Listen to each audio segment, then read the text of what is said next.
John Cola with GrowingYourGreens.com. Today we have another exciting episode for you. Sitting here in my garden, end of April. This is for the May Q&A where I get to answer your guys' questions. If you guys have a question you'd like me to answer, please post it in the link down below, which will go to my YouTube page. And the post tab used to be formerly known as the community tab, and now it says posts. And then I have a question there that you can respond to, and your question may appear in next month's Q&A. So with that, let's get started with this month's Q&A. All right, so first question is from My High Desert Garden. I would love for you to make a video on my California High Desert Garden. You have been my inspiration ever since you started gardening. Now, because of you, I'm a pro.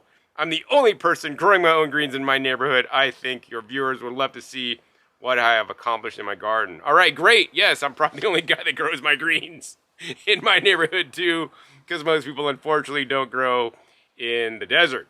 Nonetheless, I guess if you message me through Instagram at Growing Your Greens, a lot of them go into spam. Hopefully I end up seeing it at some point with your contact information and where specifically you are. I'd love to visit actually, because we need more people growing in the desert to prove people wrong and to show examples, all right? So next question is from Fig Tree 393. My brassica plants are all flowering. Are the leaves or the flowers more healthy? So in general, when your plants go to flower, the leaves actually get healthier because they kind of get more strong tasting because the plant's producing more quote unquote phytonutrients to prevent animals from eating it because it wants to be able to reproduce and not have people eat them. Generally, the leaves are more nutritious still than the flowers, but that being said, the best is actually to eat leaves and the flowers because now you get the best of both worlds. You know, the flowers could have some pollen in there, maybe a little bit of protein. They got a little bit of different color to them. Brassica flowers usually like, you know, white or yellow, maybe like tinges of like purple or something in there. Yeah, they got some glucosinolates in there. They can get kind of spicy. So yeah, we shouldn't say like which one's better. We should actually just eat both of them. All right. Next question is from Chris Murphy, 2769. My green beans with the first true leaves seem to have rust on their cotyledons. It's possible that the disease is just in my yard. Should I bother pruning the infected leaves, leaving it with maybe one leaf? Should I leave it and try to cure this incurable disease?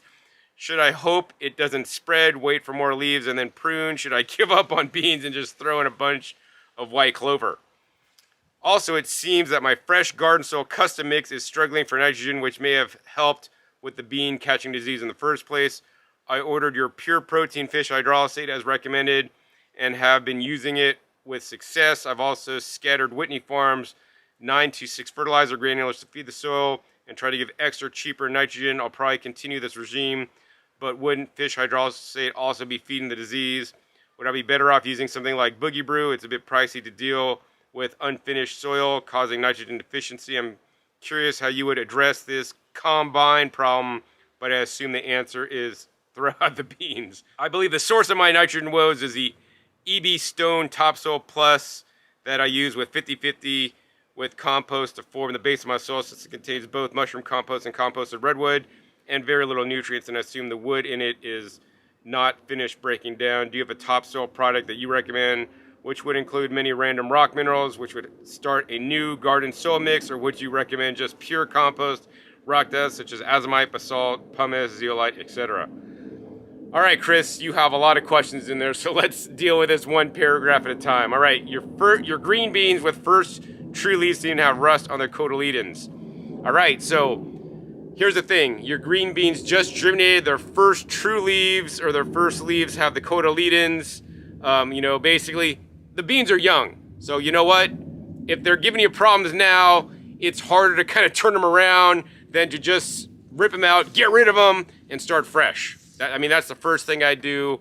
Bean seeds are cheap, and getting rust and having it to continue to grow on that plant and spread, or getting rid of it, is a lot more difficult. Okay?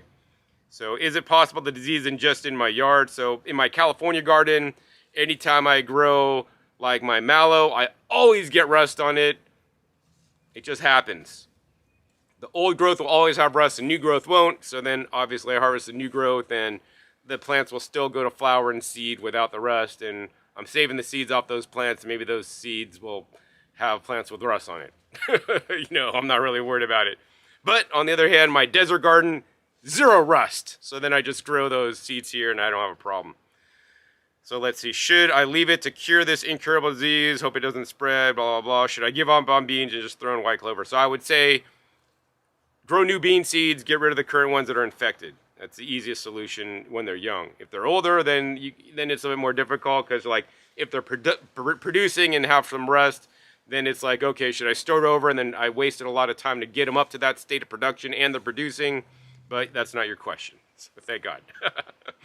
Also, it seems my fresh garden soil custom mix is struggling for nitrogen. Yes, so if you bought bag soil, like in my opinion, inevitably will struggle for nitrogen because bag soil products are inevitably using cheap wood filler products, which are high-end wood products and things that are not fully composted down so they could make a cheap bag soil and sell it at big box stores and even nurseries.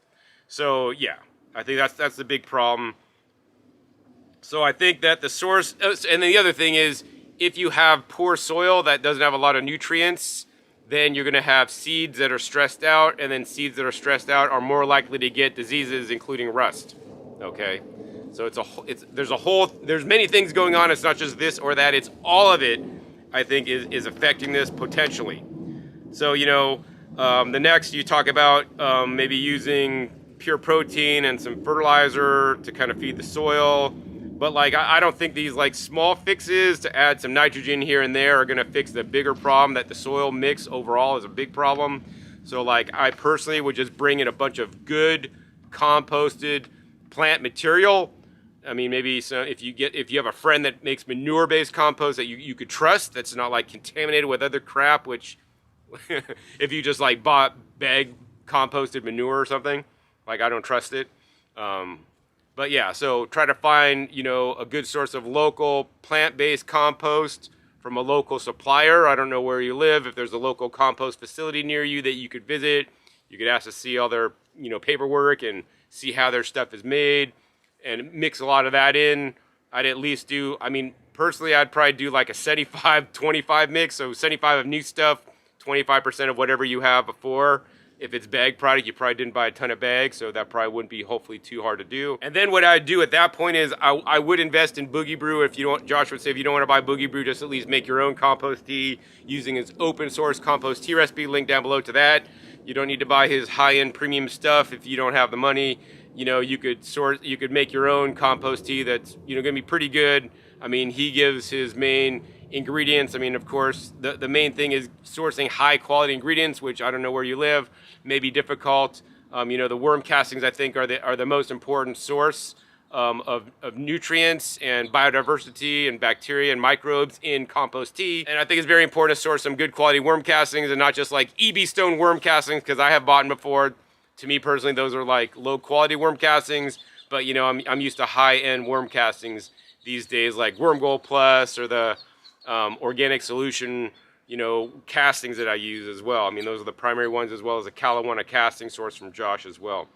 But yeah, so, I would say mix in the compost with your current bag stuff that you put together, right? Try to add in additional worm castings, find some rock dust. Unfortunately, there's no pre-made mixes that have all the cool stuff in there. That's why you have to add them separately, unfortunately. And if they were to add them in there, they wouldn't do them in as big of a quantity that I would like to do if I was making it myself. And then you want to activate that with the compost tea to help break down and get rid of any kind of bad bacteria, because the good bacteria and stuff in the compost tea basically will kick ass on the bad bacteria. I mean, that's how like my layman's terms like to put it. But basically, they'll get stuff balanced out, get it working better, and then put on some pure protein on the soil, not on the plant itself.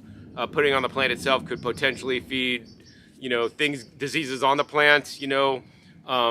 But yeah, that's why I say put it in the soil drench. And yeah, I would do compost tea like every other week personally. I think you'll see a big difference in that. And so yeah, there's no topsoil product I recommend. I recommend trying to source the best products locally and then adding in things like rock dust, worm castings.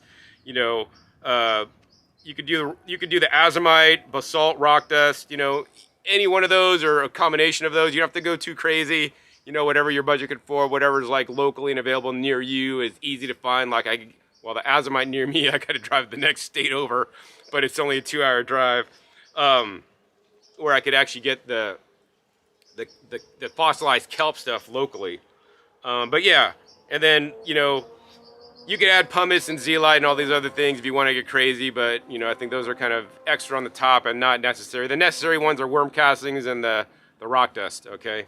So hope that answer helps you out there, and hopefully be able to grow some healthy beans next time around. All right, next question is from Brian Robinson, 9979. Will you make a book on how to build a homemade organic living super soil and how to keep it happy and healthy? All right, so I'm not doing that because there's other people that know much better about these things than myself. So I'll put a link down below to the video I made with Josh where we discuss Mastermark Super Soil. And if under that video, there's a link to the Josh PDF, which is, I don't know, almost a book, where he goes into all the details about the Mastermark Super Soil, which is a solid recipe, guys. And it's, of course, available open source for you guys. Also, any cold weather tips to keep soil thriving or not taking too much damage during freezing weather. So I think the biggest thing during freezing weather and keeping your soil healthy is to just mulch it heavy if you're not growing in it, right? I mean, even if you are growing in it, mulch it heavy. What I would recommend is actually grow something like carrots in it, you know, well before it freezes, like, you know, 90 days before it freezes. And by the time the first freeze hits, you know your carrots are of size that they're ready to be harvested, right? At that point, then mulch it heavy, like with, I'm talking like a couple feet of mulch here. This way you have living roots in the soil, you have mulch to keep the heat in, the carrots will stay alive. You could, you know, move your mulch off, dig up carrots and eat them during the winter time, but also you have live roots, and yeah, they won't be maybe feeding microbes as much as like living roots that with active greens on the top, because literally you're just burying the greens on top of the carrots. But at least that's the best you could do if your weather's freezing, to kind of keep it healthy over the freezing weather, or grow, you know, some crops that are more frost resistant that are going to stay alive in the freeze if there's anything. It depends how bad you freeze and how often and how long. So yeah, that's my answer. Personally, I don't deal with, like, you know, freezing soil other than like a few days, which basically it ends up thawing out, which I still hate. All right, next question is from Lisa Marie 8271. Hi John, what is the best non-toxic spray to eradicate ticks and other non-desirable bugs in a yard or garden? Thanks for your amazing videos, Lisa Marie. All right, so Lisa, I have not had to deal with ticks in my yard. And when you say ticks and other non-desirable bugs, that's where the big kind of like red flag opens up. Because, I mean, here's the thing, like, each bug likes or will dislike certain things, right? I mean, mosquitoes love human blood, for example, but they're not gonna like eat like they're not gonna like sit on my cauliflower plant, right? And likewise, ticks, of course, probably like dogs and people and whatever they do. And I've never dealt with ticks, but you know, here's the thing also. On the flip side, bugs have what they like, but also every bug has what they don't like, right? So, for example, some bugs don't like mint essential oil. Some bugs don't like rosemary essential oil. Some bugs don't like the essential oils in basil. Some bugs don't like the essential oils in sage. Some bugs don't like the essential oils of eucalyptus. Some bugs don't like the essential oils of cedar. So specifically for ticks, I would probably recommend like cedar oil, some product with a cedar oil percentage, because based on what I've learned, ticks don't like cedar oil. Now, is the cedar oil going to repel all the other bugs in your garden? I mean, maybe it'll repel some, but other bugs may not be bothered by cedar oil. So, you know, I wish there was like one solution I could say, spray this and everything will just go away. I can't do that. So, you know, you almost got to like look up per bug and then find the thing that bug hates the most and then spray that. So, yeah, you might want to look up some kind of cedar oil spray for ticks and see what you find out. And then even that may work or may not work. And then if that doesn't work, then try other essential oils, because maybe the ticks you have like cedar oil, but they don't like this other one. I mean, nature's so complex, I can't say like, use this and it's going to work for everything. I haven't had that experience myself, so I don't exactly know. But yeah, you could start there. All right, next question is from Figtree393. John, I recently purchased a Tribest vacuum blender. Just love it. Where do I find the AC adapter for vacuum pump? Could you post it on your Amazon page, please? Yeah, so if you guys don't know, I have an Amazon shop, amazon.com/shop/John Kohler, where I have all my favorite gardening products, you know, where you could buy azomite and worm castings, and it's always better to buy it local, but hey, Amazon has some decent prices, and as well as some other unique garden fertilizers and garden products, as well as my favorite kitchen appliances and other products to live a healthy lifestyle. There is a category for the TriBest vacuum blender where I do have the AA battery eliminator, which is basically 8 dummy AA batteries that you put into the unit, and then a wire comes out, and then you plug that into the wall base. All right, next question is from Habner House. Is it legal to love plants more than humans? So I'm not aware of any laws that say it's illegal to love plants more than humans. I definitely love my plants, especially my chocolate mint that smells so nice. More than some humans, for sure. Absolutely. And maybe there's a few humans that I love actually more than my plants, but not many. All right. Next question is from Jennifer Flacco, 6577. Hello, Las Vegas local in Centennial. Do you sell the sugarcane juice? I'm dying to get my hands on fresh sugarcane juice with ginger. I try to grow, and the sun kills everything. I need help. All right, Jennifer. So I guess you're referring to the video that I made with my friend Derek Martinez in his backyard, where he grows sugarcane. We harvest it and we juiced it. So yeah, that comes once a year when he calls me with my cane juicer. So sugarcane juice is not available. But I would say if you call Derek, his number is in the video, and you could say, Derek, I'm not able to grow anything in my backyard. Can you help me? And he's gonna stand up. He's gonna help you. He will bring over the sugarcane, plant it in your yard, set up your irrigation system, set it up so that you will be successful. He'll even come and, check out your plants, several times a week or once a month or whatever you pay him for to make sure you're going to do it successful, right? So he's there to help. Then you only need to buy your own sugarcane juicer. That being said, if you don't want to have to grow your own sugarcane and try fresh sugarcane juice in Vegas, I got you covered, because if you search YouTube for sugarcane juice Las Vegas, my video will pop up where I reviewed the 3 best places in Vegas to buy sugarcane juice. I'll put the link down below to that video anyways, so you guys could just go there and drink it yourself and buy it. But it's not Vegas grown cane. It's imported California. All right, next question is from Iris Rivera, 4138, new here. I'm in PR. Where can I get the seeds or actual plants you recommended here? So that person is referring to the video I made with my friends at the Permaculture, Caribbean Permaculture Institute in Puerto Rico. So where can you get the seeds or plants? Contact them, and their contact information is in that very video in the description down below. I have their contact information, so you can contact them there, take their classes, contact them, get the plants and seeds and everything. They can help you out with that. All right, and the last question today is from Original Astro Tard. All right. Hello, John, longtime subscriber here. I hope you don't mind if I ask a question. I have some grass clippings, never any chemicals used, from last year that are half composted. Is it okay to till this straight into my garden? Thank you for sharing knowledge through the years. Blessings. All right, AstroTard. So it says you have some grass clippings that are half composted. So what do you mean by half composted? Do you mean half compost because it's all matted and stuck together and kind of smells funky and kind of weird? Or do you mean it's like it's kind of compost and it's kind of crumbly, right? Do you see like grass pieces in there? I mean, there's a big distinction there. If it's compost and it's kind of crumbly, yeah, I wouldn't have a problem like mixing that in to your garden bed, right? I personally wouldn't till it in because now you're disturbing the soil too much. I would kind of be able to just kind of like pile it on top and then pile compost on top. That's what I'd personally do, because we really don't want to be like tilling the soil or disturbing it too much. That can disturb the microbes and their habitat, and especially the fungal hyphae networks and whatnot. The basically food soil web down in there. Generally, I always layer things on top to build fertility. I layer compost on top as the soil sinks down a little bit each season.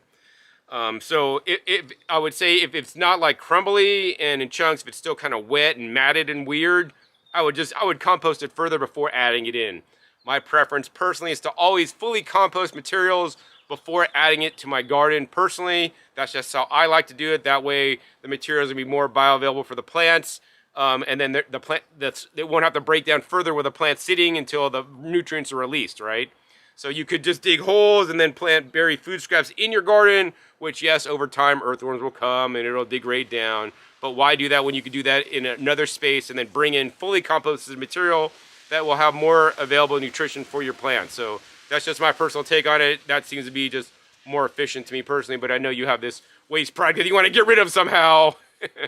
And yeah, maybe you could add it if it's more broken down than not. So hopefully that answers your question, and that's what I would do personally. I mean, that's in my context of living in a small residential space. If I'm in my big 3-acre property in Puerto Rico, I mean, I just throw it in a big pile and let it break down. And actually, I'll even throw grass clippings like underneath my bananas to, to retain more moisture, and use it as like a mulch.